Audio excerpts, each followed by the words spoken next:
اچھا یوں یوں بولا ساس نے, تیرے منہ میں مگ بھرے تھے, مونگ بھرے تھے, اور تم نے مطلب یہ نہیں کہ اس کو جواب کیوں نہیں دیا؟ دب کے رہو گی تو یوں ہو جائے گا تو یوں ہو جائے گا, جینا تمہارا مطلب حرام ہو جائے گا وغیرہ وغیرہ. تو یوں مطلب جس کو چڑھانا بولتے ہیں.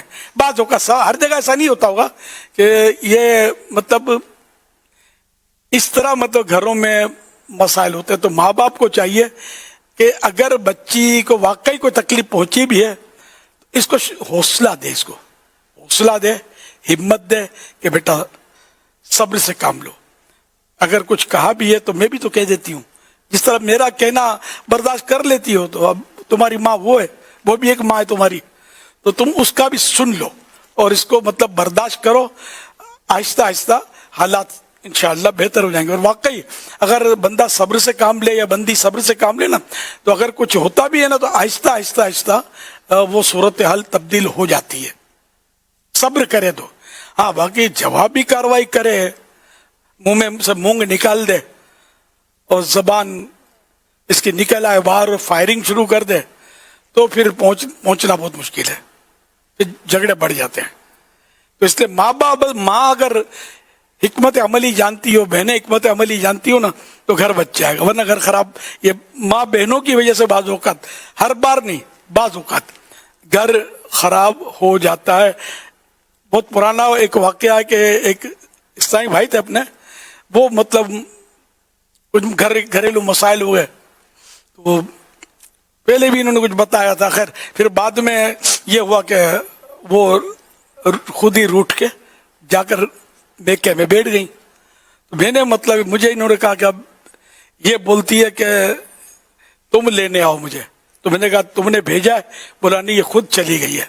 تو بولا اب یہ کہ میں کیسے کہوں کہ شوہر بیوی کے قدموں میں گر جائے. تو یہ اس کو خود آنا چاہیے. خیر پھر انہوں نے نمبر دیا ہوگا تو میں نے سمجھایا. اب جو لڑکی تھی وہ کچھ سعادت مند لگی مجھے. اس نے کہا بالکل آپ کہتے ہیں, میں چلی جاتی ہوں. ٹھیک ہے نا, وہ بیچاری جانے کے لیے تیار ہوا. تو آہستہ آہستہ کسی عورت کی آواز آ رہی تھی, ناچوی دے, میں بنتے ناچوی دے نیونو.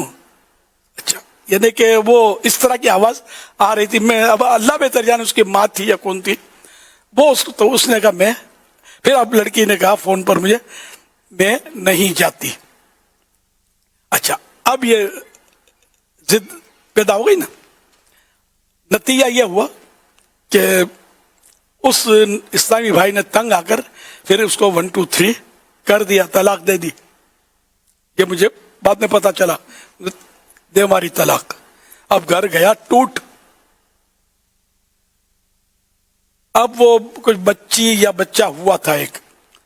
تو اب نتیجہ کیا, اب آگے چل کے یہ ہوا کہ بیچارہ وہ اسلامی بھائی تھا, وہ بھی بہرحال اس نے جذبات میں یا مجبور ہو کر 1 2 3 تو کر دیا, لیکن اب وہ اپنی اولاد کو دیکھنے کے لیے ترس گیا. حالانکہ وہ اس کے مسائل ہیں کہ کتنے سال تک کون رکھے گا وغیرہ, وہ پرورش کے لیے, اور کس صورت میں وہ باپ رکھے گا, کس صورت میں ماں رکھے گی. لیکن عام طور پہ ماں ویسے ماں کا ہے, لیکن یہ کہ اگر وہ پرورش نہیں کر سکتی تو پھر آگے نانی دادی جو بھی اس کا ایک پروسیجر ہے. اب وہ دکھانا تو ہوگا باپ کو, کیونکہ طلاق اس کی ماں کو ہوئی, بچے کو نہیں ہوئی.